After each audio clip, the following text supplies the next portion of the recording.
हस्तिनापुर की राजगद्दी के लिए चल रही लड़ाई, पांडवों और कौरवों के बीच बढ़ती दुश्मनी, ये सब महाभारत की कहानी का सिर्फ एक हिस्सा था। लेकिन इस महान कहानी के बीचों बीच एक ऐसी औरत थी जिसका जन्म ही रहस्यों और विरोधाभासों से घिरा था। वो थी द्रौपदी, पांचाल की राजकुमारी, जिसे अग्निपुत्री के नाम से जाना जाता था। नमस्कार दोस्तों, आज हम लाए हैं आपके लिए द्रौपदी की कहानी। कहानी में वे रहस्य हैं जो आपने कभी नहीं सुने होंगे। तो चलिए उन रहस्यों से पर्दा उठाते हैं। द्रौपदी का जन्म कोई साधारण घटना नहीं थी। धृतराष्ट्र के अंधपन और गांधारी के 100 बेटों के अजीब जन्म के बाद पांचाल के राजा द्रुपद को द्रोण से अपने अपमान का बदला लेना था। इसके लिए एक बड़ा यज्ञ किया गया जिसमें ऐसी संतान की इच्छा की गई जो द्रोण को मार सके। यज्ञ की आग धधक रही थी और ऋषि मंत्र पढ़ रहे थे। पूरे माहौल में एक अजीब सी ऊर्जा फैली हुई थी, मानो प्रकृति खुद किसी अनजान शक्ति के आने की तैयारी कर रही हो। और फिर उसी पवित्र आग से एक अद्भुत सुंदर कन्या का जन्म हुआ। उसकी त्वचा कमल जैसी कोमल और सुनहरी चमक वाली थी। आंखें गहरे बादलों की तरह रहस्यमयी थीं और बाल काले बादलों से भी घने थे। उसके जन्म के साथ ही आकाश में बिजली चमकी और एक अनदेखी आवाज गूंजी। ये कन्या अपने समय की सबसे असाधारण स्त्री होगी। ये धर्म की स्थापना में मदद करेगी, लेकिन इसके जीवन में बहुत दुख होंगे। कहा जाता है कि उसके जन्म के समय एक पुराना और गुप्त ग्रंथ का एक पन्ना भी आग से निकला था। यह पन्ना किसी अनजान भाषा में लिखा था और उस पर एक रहस्यमय निशान बना था जिसे कोई समझ नहीं पाया। क्या यह उसके भविष्य का कोई गुप्त संकेत था या किसी ऐसी शक्ति का जिससे उसका जन्म जुड़ा था? द्रौपदी का नाम कृष्णा भी था उसके सांवले रंग के कारण, पर यह रंग सिर्फ उसके शरीर का नहीं था बल्कि उसके भाग्य का भी प्रतीक था, गहरा, जटिल और रहस्यमयी। उसके बचपन के बारे में बहुत कम जानकारी मिलती है। वो पांचाल के राजमहल में पली बढ़ी। उसने हथियारों और शास्त्रों दोनों का ज्ञान प्राप्त किया, लेकिन उसके अंदर हमेशा एक आग जलती रहती थी जो उसे उसके जन्म की आग से मिली थी। ये आग अन्याय के प्रति गुस्से की थी और धर्म की स्थापना की तीव्र इच्छा की थी। क्या उसके जन्म के पीछे सिर्फ द्रुपद के बदले की इच्छा थी या कोई बड़ी ब्रह्मांडीय योजना थी जिसमें उसका जन्म एक महत्वपूर्ण भूमिका निभा रहा था? कुछ पुरानी कहानियों में यह भी कहा जाता है कि द्रौपदी पिछले जन्म में कोई और थी जो उसकी कुछ अधूरी इच्छाएं थीं। क्या वे इच्छाएं उसके इस जन्म के साथ जुड़ी थीं? और क्या वही गुप्त ग्रंथ का पन्ना उस पिछले जन्म के रहस्य को खोल सकता था? ये सवाल अभी अनसुलझे थे और द्रौपदी का जीवन इन रहस्यों की परतें धीरे धीरे खोल रहा था। एक ऐसा अध्याय था जिसने सिर्फ उसके निजी जीवन को ही नहीं बल्कि पूरे आर्यावर्त के भाग्य को बदल दिया। जब द्रौपदी जवान हुई तो उसकी सुंदरता की चर्चा दूर दूर तक फैल गई। पांचाल राजमहल में स्वयंवर की घोषणा हुई और देश विदेश से पराक्रमी राजकुमार और योद्धा इकट्ठा हुए। लेकिन ये स्वयंवर कोई साधारण नहीं था। इसमें एक ऐसी शर्त रखी गई थी जिसे सिर्फ असाधारण कौशल वाला ही पूरा कर सकता था। एक घूमती हुई मछली की आंख को नीचे रखे तेल के बर्तन में देखकर धनुष से भेदना था। ये असंभव सा दिखने वाला काम था जो सिर्फ अर्जुन जैसे श्रेष्ठ धनुर्धर ही कर सकते थे। एक एक करके सभी राजा और राजकुमार असफल होते गए। उनकी घमंड भरी कोशिशें सिर्फ मजाक का पात्र बन रही थीं। द्रौपदी अपनी सहेलियों के साथ बैठी इस पूरे नाटक को देख रही थी। उसके मन में एक अजीब सी बेचैनी थी। वो जानती थी कि उसका पति कोई साधारण व्यक्ति नहीं होगा, लेकिन कौन होगा वो? फिर एक ब्राह्मण के वेश में अर्जुन आगे बढ़े। उन्हें देखकर सभा में फुसफुसाहट शुरू हो गई। एक ब्राह्मण भला कैसे यह असंभव काम कर सकता है? लेकिन अर्जुन ने धनुष उठाया, निशाना साधा और एक ही बाण से मछली की आंख को भेद दिया। सभा तालियों की गड़गड़ाहट से गूंज उठी। द्रौपदी के दिल में एक अजीब सी खुशी हुई। ये वही था जिसका उसका दिल इंतजार कर रहा था। लेकिन किस्मत को कुछ और ही मंजूर था। जब अर्जुन द्रौपदी को लेकर अपनी माता कुंती के पास पहुंचे तो कुंती ने बिना देखे कह दिया, जो भी लाए हो पांचों भाई बांट लो। ये शब्द जो अनजाने में कहे गए थे, एक ऐसे रिश्ते का कारण बने जिसकी मिसाल इतिहास में नहीं मिलती। द्रौपदी को पांचों पांडवों की पत्नी बनना पड़ा। ये एक ऐसा फैसला था जिसने न सिर्फ उसके जीवन को बल्कि उसके आत्मसम्मान को भी एक गहरा जख्म दिया। क्या कुंती का ये कथन सिर्फ एक इत्तेफाक था या इसके पीछे कोई अनदेखी शक्ति, कोई पुराना श्राप या वरदान का रहस्य था? कुछ पुराने ग्रंथों में यह लिखा है कि द्रौपदी पिछले जन्म में एक ऋषि की बेटी थी जिसने शिव से 5 पतियों का वरदान मांगा था। क्या ये उसी वरदान का फल था? स्वयंवर के समय जब द्रौपदी ने अर्जुन को पति के रूप में स्वीकार किया था, कुछ अनदेखी शक्तियां सक्रिय हुई थीं। कुछ ऋषि मुनियों का मानना था कि स्वयंवर में एक पुराना गुप्त अनुष्ठान भी किया गया था जिसका उद्देश्य द्रौपदी के भाग्य को एक खास दिशा देना था। इस अनुष्ठान के दौरान एक पुराना ताबीज द्रौपदी को चुपके से पहनाया गया था जिस पर एक अनजान मंत्र लिखा था। क्या ये ताबीज ही उसके जीवन के उन असाधारण मोड़ का कारण बना? द्रौपदी ने 5 पतियों को स्वीकार किया, लेकिन उसके मन में अर्जुन के लिए एक खास जगह थी। ये व्यवस्था जिसे किस्मत ने गढ़ा था, उसके जीवन में कई खुशियां और कई गहरे दुख लेकर आने वाली थी। वो नहीं जानती थी कि ये 5 का बंधन उसे कहां ले जाएगा और उसके अंदर छिपी आग को कैसे जलाएगा। पांडवों और द्रौपदी के जीवन में एक नया अध्याय शुरू हुआ जब उन्होंने इंद्रप्रस्थ बनाया। ये एक चमत्कारी नगरी थी जिसे स्वयं विश्वकर्मा ने बनाया था। मायावी महल जहां पानी की जगह सूखा और सूखे की जगह पानी का भ्रम होता था, इंद्रप्रस्थ की पहचान थी। पांडवों का यश और दौलत चारों दिशाओं में फैल गई। द्रौपदी इंद्रप्रस्थ की महारानी के रूप में अपने पतियों के साथ सुख समृद्धि का अनुभव कर रही थी। उसने 5 पतियों के साथ बारी बारी से रहने का नियम बनाया था जिससे किसी के साथ अन्याय न हो। ये व्यवस्था जो उन्होंने नारद मुनि की सलाह पर की थी, उनके रिश्तों को एक मर्यादा में बांधती थी।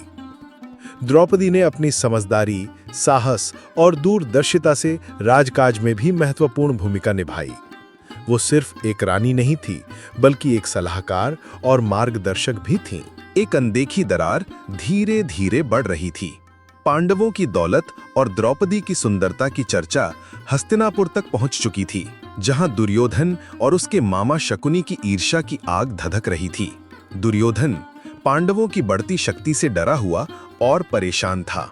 उसे द्रौपदी की सुंदरता और उसके आत्मविश्वास से भी ईर्ष्या थी, क्योंकि वो उसे अपनी रानी बनाना चाहता था। एक दिन जब दुर्योधन इंद्रप्रस्थ आया तो मायावी महल में उसे कई बार भ्रम हुआ। वह पानी को सूखा समझकर उसमें गिर गया और सूखे को पानी समझकर संभल कर चला। द्रौपदी अपनी सहेलियों के साथ खड़ी उसे देखकर मुस्कुरा दी। उसने कुछ कहा नहीं, लेकिन उसकी हंसी ने दुर्योधन के घमंड को गहरा जख्म दिया। उसने इसे अपना अपमान समझा और ये अपमान उसके दिल में बदले की एक गहरी आग बन गया। लेकिन क्या ये सिर्फ एक हंसी का परिणाम था या इसके पीछे कुछ गहरा, कुछ ज्यादा रहस्यमयी था? कहा जाता है कि इंद्रप्रस्थ के निर्माण के समय मायावी महल की नींव में एक पुराना अभिमंत्रित पत्थर रखा गया था। इस पत्थर में एक ऐसी शक्ति थी जो किसी भी नकारात्मक ऊर्जा को कई गुना बढ़ा देती थी। क्या द्रौपदी की हंसी और दुर्योधन के घमंड का टकराव उसी पत्थर की नकारात्मक ऊर्जा से प्रभावित हुआ था? क्या वो पत्थर ही उनकी किस्मत की दरार को और गहरा कर रहा था? ये भी कहा जाता है कि द्रौपदी के जन्म के समय जो गुप्त ग्रंथ का पन्ना निकला था, उस पर कुछ ऐसे संकेत थे जो इस घटना की भविष्यवाणी करते थे। क्या द्रौपदी को पहले से ही इस दरार का एहसास था? क्या उसकी हंसी सिर्फ एक स्वाभाविक प्रतिक्रिया थी या एक छिपी हुई शक्ति का प्रदर्शन जो उसे भविष्य के संकेत दे रही थी?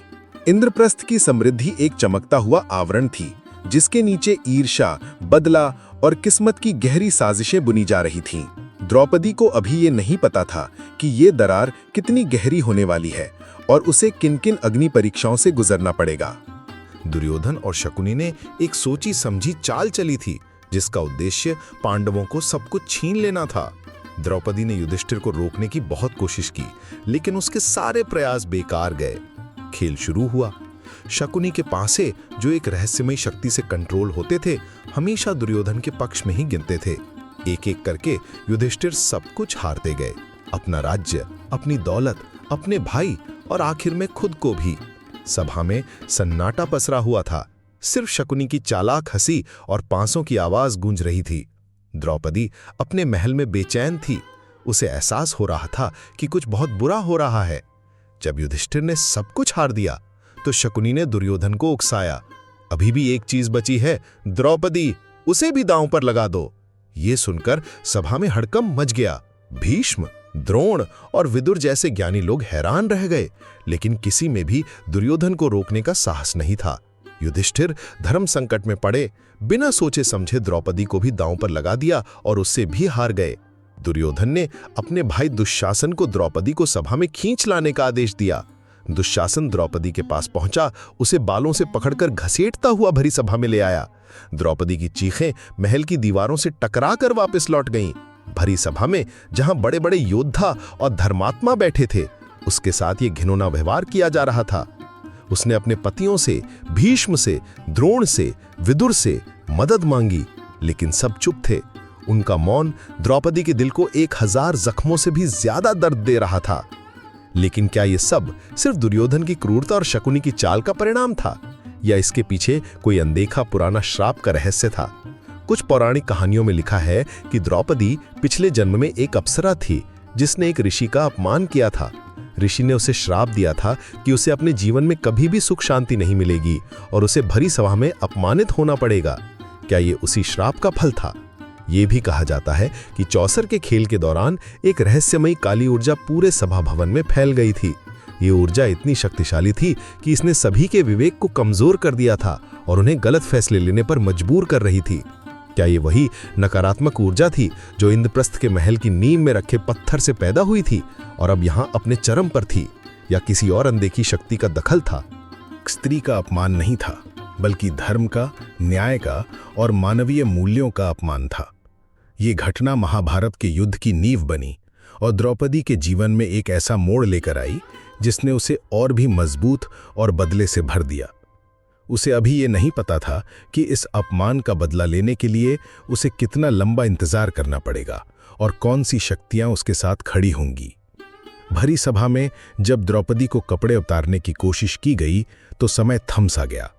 दुशासन उसके कपड़े खींच रहा था और द्रौपदी अपने 5 पतियों भीष्म, द्रोण और सभा में मौजूद सभी योद्धाओं से मदद की भीख मांग रही थी। उसकी आंखों से आंसू बह रहे थे और उसका दिल अपमान से जल रहा था। उसने अपने बाल खोल दिए जो पवित्रता और मर्यादा का प्रतीक थे। हे कृष्ण, हे द्वारिकाधीश, क्या आप भी मुझे इस अपमान से बचाने नहीं आएंगे? उसकी पुकार एक बेबस स्त्री की आखिरी भीख थी जो सीधे भगवान तक पहुंची। दुशासन कपड़े खींचता रहा और सभा में मौजूद सभी लोग सांस रोके ये घिनौना काम देख रहे थे। किसी में भी आगे बढ़कर द्रौपदी को बचाने का साहस नहीं था। और फिर एक चमत्कार हुआ। जैसे जैसे दुशासन कपड़े खींचता गया, साड़ी की लंबाई बढ़ती गई। एक के बाद एक कपड़े निकलते गए, अलग अलग रंगों और डिजाइनों के। दुशासन खींचते खींचते थक गया, पसीना पसीना हो गया, लेकिन द्रौपदी के कपड़े खत्म नहीं हुए। आखिर में वो गिर पड़ा और द्रौपदी अपनी मर्यादा में सुरक्षित रही। ये एक ऐसा पल था जिसने इतिहास को बदल दिया। ये सिर्फ द्रौपदी की लाज बचाने का चमत्कार नहीं था, बल्कि धर्म की जीत का और अधर्म पर ईश्वरीय दखल का प्रतीक था। भगवान कृष्ण ने अपनी शक्ति से द्रौपदी के कपड़ों को अनंत बना दिया था। लेकिन क्या ये सिर्फ भगवान कृष्ण का चमत्कार था, या इसके पीछे कुछ गहरा, कुछ ज्यादा रहस्यमयी था? कुछ पुराने ग्रंथों में यह लिखा है कि द्रौपदी के जन्म के समय जो गुप्त ग्रंथ का पन्ना निकला था, उस पर एक खास मंत्र लिखा था। ये मंत्र, जिसे सिर्फ बहुत पवित्र और संकटग्रस्त स्थिति में ही जपा जा सकता था, किसी अनदेखी शक्ति को मदद के लिए बुलाता था। क्या द्रौपदी ने उस समय अनजाने में उस मंत्र का उच्चारण किया था, जिससे एक पुरानी देवी की शक्ति उसके साथ जुड़ गई थी? ये भी कहा जाता है कि चीरहरण के दौरान सभा में एक अजीब सी खुशबू फैल गई थी और एक हल्की सी रोशनी द्रौपदी के चारों ओर घूम रही थी। ये रोशनी इतनी सूक्ष्म थी कि इसे सिर्फ कुछ ही लोग महसूस कर पाए थे। क्या ये उस देवी की मौजूदगी का संकेत था जिसने द्रौपदी की रक्षा की थी? और क्या वही देवी भविष्य में महाभारत के युद्ध में भी एक अनदेखी भूमिका निभाने वाली थी? द्रौपदी का ये अपमान उसके जीवन का सबसे बड़ा दुख था, लेकिन इसी अपमान ने उसे एक अदम्य शक्ति दी। उसने उसी पल कसम खाई कि जब तक उसके अपमान का बदला नहीं लिया जाएगा, तब तक वो अपने बाल नहीं बांधेगी। ये प्रतिज्ञा एक युद्ध की शुरुआत थी, एक ऐसी आग की शुरुआत थी जिसने पूरे कुरुक्षेत्र को जला दिया। उसे अभी ये नहीं पता था कि ये बदला उसे किस मोड़ पर ले जाएगा और कौन सी शक्तियां उसके साथ खुलेंगी। 13 सालों का वनवास और 1 साल का अज्ञातवास मिला। ये उनके जीवन का सबसे मुश्किल समय था। द्रौपदी अपने पतियों के साथ जंगलों में भटकती रही। राजमहल की सुख सुविधाओं में पली बढ़ी राजकुमारी अब कठोर जीवन जीने पर मजबूर थी। बक्काटों पर चलती, पत्तों पर सोती और जंगल के फल खाकर अपना जीवन बिताती। लेकिन इस सब के बावजूद उसके अंदर की आग कम नहीं हुई। वनवास के दौरान द्रौपदी ने कई तकलीफें झेली। उसे कई बार राक्षसों और बुरे लोगों का सामना करना पड़ा, लेकिन हर बार उसने हिम्मत और धीरज से काम लिया। वह अपने पतियों को भी हिम्मत देती थी और उन्हें उनके धर्म का याद दिलाती थी। वह जानती थी कि यह समय सिर्फ एक परीक्षा है और उन्हें इसे पार करना होगा। अज्ञातवास के दौरान पांडवों ने विराट नगर में छिपकर जीवन बिताया। युधिष्ठिर कंक बने, भीम बल्लभ बने, अर्जुन बृहन्नला बने, नकुल ग्रंथि बने, सहदेव तंत्रिपाल बने और द्रौपदी सैरंध्री यानी रानी की दासी बनी। यह उनके लिए एक और बड़ी चुनौती थी, क्योंकि उन्हें अपनी असली पहचान छुपाकर जीवन जीना था। द्रौपदी एक रानी होते हुए भी एक दासी का जीवन जी रही थी। उसे रानी सुदेशना की सेवा करनी पड़ती थी। एक दिन रानी का भाई कीचक द्रौपदी की सुंदरता पर मोहित हो गया और उसे परेशान करने लगा। द्रौपदी ने भीम से मदद मांगी और भीम ने कीचक को मार डाला। यह घटना अज्ञातवास के खत्म होने का संकेत थी, क्योंकि अब उनकी पहचान उजागर होने का खतरा था। लेकिन क्या यह सब सिर्फ उनके कर्मों का परिणाम था, या वनवास और अज्ञातवास के पीछे कुछ गहरा, कुछ ज्यादा रहस्यमयी था? कहा जाता है कि वनवास के दौरान द्रौपदी को एक पुराने ऋषि मिले थे। उस ऋषि ने उसे एक गुप्त मंत्र सिखाया था जो उसे भविष्य के कुछ संकेतों को समझने में मदद करता था। क्या उसी मंत्र के कारण उसे कीचक के वध का एहसास हुआ था और उसने भीम को मदद के लिए प्रेरित किया था? यह भी कहा जाता है कि वनवास के दौरान द्रौपदी को कुछ दैवीय संकेत मिले थे। उसे कुछ ऐसे सपने आते थे जिनमें एक पुरानी देवी उसे भविष्य की घटनाओं के बारे में बताती थी। क्या वह वही देवी थी जिसने चीरहरण के दौरान उसकी रक्षा की थी? और क्या वह देवी उसे युद्ध के लिए तैयार कर रही थी? वनवास और अज्ञातवास ने द्रौपदी को अंदर से और भी मजबूत बना दिया था। उसने जीवन की कठोर सच्चाइयों को समझा था और अपने धर्म के प्रति उसकी निष्ठा और भी दृढ़ हो गई थी। उसे अभी ये नहीं पता था कि युद्ध का समय कितना करीब आ चुका है और उसे कौन-कौन सी भूमिकाएं निभानी होंगी। अज्ञातवास खत्म हुआ। पांडव अपनी शक्ति और दौलत को फिर से पाने के लिए हस्तिनापुर लौटे। उन्होंने दुर्योधन से अपना आधा राज्य मांगा, लेकिन दुर्योधन ने सुई की नोक के बराबर भी जमीन देने से मना कर दिया। शांति के सभी प्रयास बेकार हो गए और युद्ध निश्चित हो गया। द्रौपदी इस पूरे घटनाक्रम को करीब से देख रही थी। उसके अंदर की बदले की आग धधक रही थी। चीरहरण के अपमान का जख्म अभी भी ताजा था। उसने अपने खुले हुए बालों को देखकर हर दिन अपने अपमान का याद किया था। अब वो इस प्रतिज्ञा को पूरा करने के लिए तैयार थी जो उसने भरी सभा में ली थी। एक दिन जब भगवान कृष्ण शांतिदूत बनकर हस्तिनापुर से लौटे तो द्रौपदी ने उनसे पूछा, क्या अब भी शांति की कोई उम्मीद है कृष्ण? कृष्ण ने उसे बताया कि दुर्योधन किसी भी कीमत पर युद्ध से पीछे हटने को तैयार नहीं है। यह सुनकर द्रौपदी का दिल गुस्से और दर्द से भर गया। उसने अपने बाल खोल दिए और उन्हें कृष्ण के सामने लहराते हुए कहा, जब तक दुशासन की छाती का खून मेरे इन बालों में नहीं लगेगा तब तक मैं इन्हें नहीं बांधूंगी। जब तक दुर्योधन की जांघें नहीं तोड़ी जाएंगी तब तक ये युद्ध खत्म नहीं होगा। उसकी आवाज में एक ऐसी दृढ़ता थी जो किसी भी योद्धा को डरा सकती थी। क्या यह सिर्फ द्रौपदी का व्यक्तिगत बदला था या उसके अंदर कोई ऐसी शक्ति जागृत हो गई थी जो उसे धर्म की स्थापना के लिए प्रेरित कर रही थी? कुछ पुरानी कहानियों में लिखा है कि द्रौपदी की प्रतिज्ञा के पीछे एक गहरा रहस्य था। कहा जाता है कि उसके बालों में एक पुरानी देवी की शक्ति का वास था जो सिर्फ न्याय की स्थापना के लिए जागृत होती थी। क्या उसकी प्रतिज्ञा उस देवी की ऊर्जा को और बढ़ा रही थी? ये भी कहा जाता है कि द्रौपदी के जन्म के समय जो गुप्त ग्रंथ का पन्ना निकला था, उस पर कुछ ऐसे संकेत थे जो युद्ध की भविष्यवाणी करते थे और उसमें द्रौपदी की भूमिका का भी जिक्र था। क्या द्रौपदी ने अनजाने में उस ग्रंथ के रहस्यों को समझ लिया था और उसी ज्ञान के कारण उसने इतनी बड़ी प्रतिज्ञा ली थी? द्रौपदी की प्रतिज्ञा ने पांडवों के अंदर भी एक नई ऊर्जा भर दी। उन्हें यह एहसास हुआ कि ये युद्ध सिर्फ राज्य के लिए नहीं है, बल्कि धर्म और न्याय की स्थापना के लिए है। महाभारत का महायुद्ध, जिसकी नींव द्रौपदी के अपमान से पड़ी थी, अब अपने चरम पर पहुंचने वाला था। उसे अभी ये नहीं पता था कि इस युद्ध में कितने बलिदान होंगे और उसे कौन-कौन से रहस्यों का सामना करना पड़ेगा। कुरुक्षेत्र का मैदान धर्म और अधर्म के बीच एक आखिरी निर्णायक युद्ध का गवाह बना। 18 दिनों तक चले इस महायुद्ध में लाखों योद्धाओं ने अपनी जान दी। द्रौपदी युद्ध में सीधे तौर पर शामिल नहीं थी, लेकिन उसका असर हर पल महसूस किया जा रहा था। वो अपने शिविर में बैठकर हर दिन युद्ध का परिणाम जानने के लिए बेचैन रहती थी। हर शाम जब पांडव युद्ध भूमि से लौटते थे, द्रौपदी उनसे दिन भर के घटनाक्रम के बारे में पूछती थी।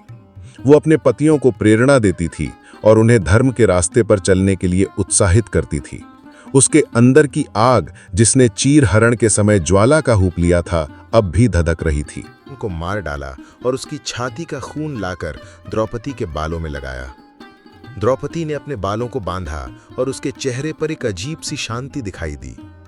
ये शांति बदले की पूर्ति की थी, लेकिन साथ ही एक गहरे दुख की भी थी। उसने अपने ही रिश्तेदारों को मरते देखा था। आखिर में दुर्योधन का भी वध हुआ। भीम ने उसकी जांघें तोड़ दी और द्रौपदी की दूसरी प्रतिज्ञा भी पूरी हुई। पांडवों ने युद्ध जीता, लेकिन यह जीत एक बड़ी कीमत पर मिली थी। उन्होंने अपने सभी रिश्तेदारों, अपने बच्चों और अपने गुरुजनों को खो दिया था। लेकिन क्या यह सब सिर्फ युद्ध के नियमों और योद्धाओं के कौशल का परिणाम था, या कुरुक्षेत्र के मैदान में कुछ अनदेखी ऊर्जाएं भी सक्रिय थीं? कहा जाता है कि कुरुक्षेत्र की जमीन पर एक पुरानी दैवी ऊर्जा का केंद्र था। ये ऊर्जा इतनी शक्तिशाली थी कि इसने युद्ध के परिणाम को भी प्रभावित किया था। क्या द्रौपदी की प्रतिज्ञा और उसके अंदर की आग ने उस ऊर्जा को जागृत किया था और उसे पांडवों के पक्ष में मोड़ दिया था? यह भी कहा जाता है कि युद्ध के दौरान द्रौपदी को कुछ रहस्यमयी संकेत मिले थे। उसे ऐसा लगता था जैसे कोई अनदेखी शक्ति उसे रास्ता दिखा रही है।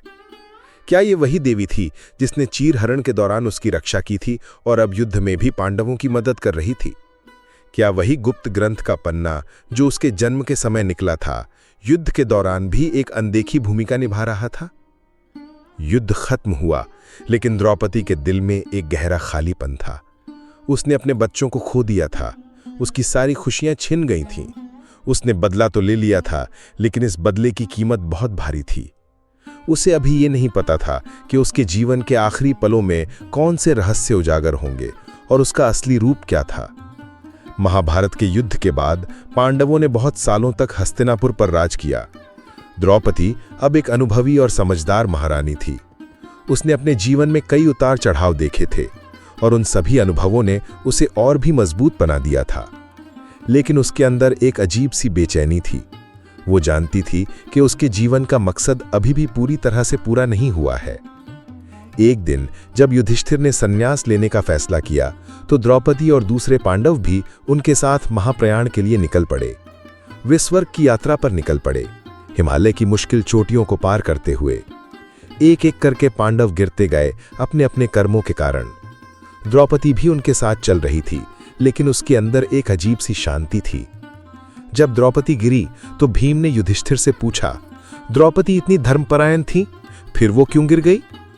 युधिष्ठिर ने जवाब दिया, द्रौपदी में सब पांडवों से ज्यादा लगाव था, खासकर अर्जुन से। उसी कमी के कारण वो गिरी है। या इसके पीछे कुछ गहरा, कुछ अधिक रहस्यमयी था। द्रौपदी का गिरना कोई साधारण घटना नहीं थी। वो एक अदृश्य शक्ति द्वारा खींच ली गई थी, जो उसे एक नई यात्रा पर ले जा रही थी। क्या ये वही देवी थी जिसने उसके जीवन भर उसकी रक्षा की थी? और क्या वो देवी उसे अपने साथ ले जा रही थी? जब द्रौपदी गिरी तो उसके शरीर से एक दिव्य प्रकाश निकला जिसने पूरे हिमालय को प्रकाशित कर दिया। और उसी क्षण द्रौपदी के जन्म के समय जो गुप्त ग्रंथ का पृष्ठ प्रकट हुआ था वो भी जल उठा और एक नई भाषा में बदल गया। उस पर लिखा था, मैं अग्निपुत्री धर्म की स्थापना के लिए अवतरित हुई थी। मेरा जीवन एक अग्नि परीक्षा थी जिसमें मैंने अपने सभी बंधनों को तोड़ा। अब मैं अपने वास्तविक स्वरूप में लौट रही हूं, एक ऐसी शक्ति के रूप में जो सदैव धर्म की रक्षा करेगी। क्या द्रौपदी केवल एक मानव स्त्री थी या वो किसी महान देवी का अवतार थी जिसने मानव रूप धारण किया था? क्या उसके जन्म का रहस्य, उसके जीवन के संघर्ष और उसके बलिदान का अर्थ यही था कि वो धर्म की स्थापना के लिए एक महत्वपूर्ण भूमिका निभाएगी? द्रौपदी का जीवन एक रहस्यमयी यात्रा थी जिसमें वो अग्नि से जन्मी, अग्नि में पली बढ़ी और अग्नि में ही विलीन हो गई। उसने अपने जीवन में कई कष्ट झेले, कई अपमान सहे, परंतु उसने कभी भी हार नहीं मानी। वो एक ऐसी नारी थी जिसने अपने समय को प्रभावित किया और आने वाली पीढ़ियों के लिए एक प्रेरणा स्रोत बनी।